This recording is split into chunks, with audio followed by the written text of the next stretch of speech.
Welcome to Tales of Terror, Episode 1, and this is the tale of the statue, Part 1. And this tale is about newlyweds Jay and Yasmin, who are officially celebrating their marriage as well as fixing up their house how they want it. And things seem to be looking up for the newlyweds, but everything changes when a family seemingly moves in next door overnight, with cars in the driveway, stuff on the porch, and what looks like to be new curtains in the windows. But no one on the block can recall having seen or heard anyone move in the night before. Even being odd as it is, the neighbors decide to welcome the family to the neighborhood.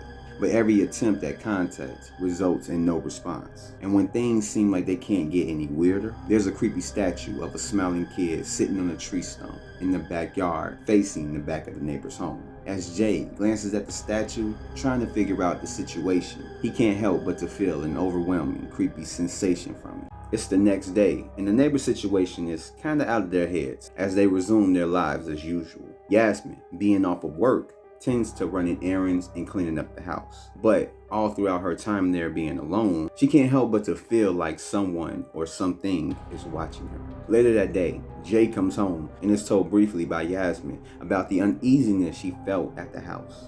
They both try to rationalize her experience and shortly forget about it and move on. Later that evening, after dinner, while Jay is taking out the trash, he has a strong urge to look to the right. And what he sees is the statue facing directly at him and not the back of the neighbor's home like it was before. Spooked and deeply creeped out, Jay tries to shake it off and finish taking out the trash. For the next several days, the creepiness and the paranoia go on and doesn't cease but become a regular occurrence. And when things seem that they can't get any worse, that's when the insomnia and night terrors begin to wreak havoc. For the next few nights, Yasmin begins to have night terrors of the statue inside of their house. One in particular, where because the couple have been talking about having kids, in the dream, the baby is crying and is heard through the monitor.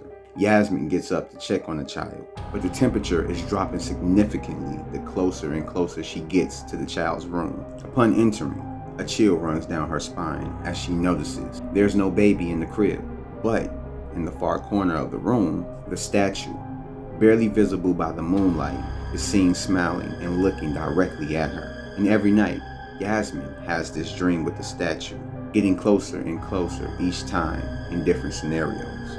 And as Yas is dealing with that, Jay is having his own troubles in sleeping. Every night, he wakes up periodically with no explanation at all, with heavy paranoia, like seeing things out the corner of his eye, figures in the shadows, and more eerily, having a strong urge to look out the window into the neighbor's yard, only to see the statue, no matter where he is in the house, is looking directly at him, its eyes just searing into his soul. And after so many nights of this, Jay decides to finally do something about it.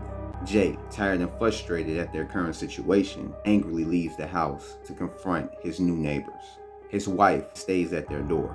Jay approaches his neighbor's door and bangs as hard as he can to get their attention, but no answer. He rings the doorbell as well, but still no answer. That's when he tries to look for a window. He sees a window that's slightly ajar. A terrible odor radiates from it. He then yells to call the police. And when the police show up, they experience what Jay did and go into the home. The family were dismembered in the most violent way imaginable. More cops swarm the property. Jay and Yasmin are questioned, but after the questioning, Jay asks, "What's going to happen with the statue in the backyard?" Confused, the cop responds, "Statue? There's no statue in the backyard." Jay goes to look and the statue is no longer there. Jay and Yas, both confused, but also relieved that the statue is gone, and they go inside. As the days go by, there is no paranoia, uneasy feelings, waking up every night, or night terrors. So far for them, life is good. They put the incident behind them and move on about their days. A week passes, and suddenly, the paranoia, night terrors, and insomnia begins again. Jay waking up in a panic with the horrific feeling of impending doom. Not wanting to wake up Yasmin, frustrated, he gets out of bed and looks out into the neighbor's yard to only see no statue. In a slight relief, he goes downstairs for something to drink. After leaving the room, Yasmin begins to kick and move wildly in her sleep. Jay gets to the kitchen, he grabs a glass, ice, and some liquor. He leans on the sink, back to the window, then takes a sip and a breather to relax his nerves. But then feels like something is wanting him to look out the window. He turns around slowly in fear. He looks outside and sees in his backyard the statue smiling directly at him.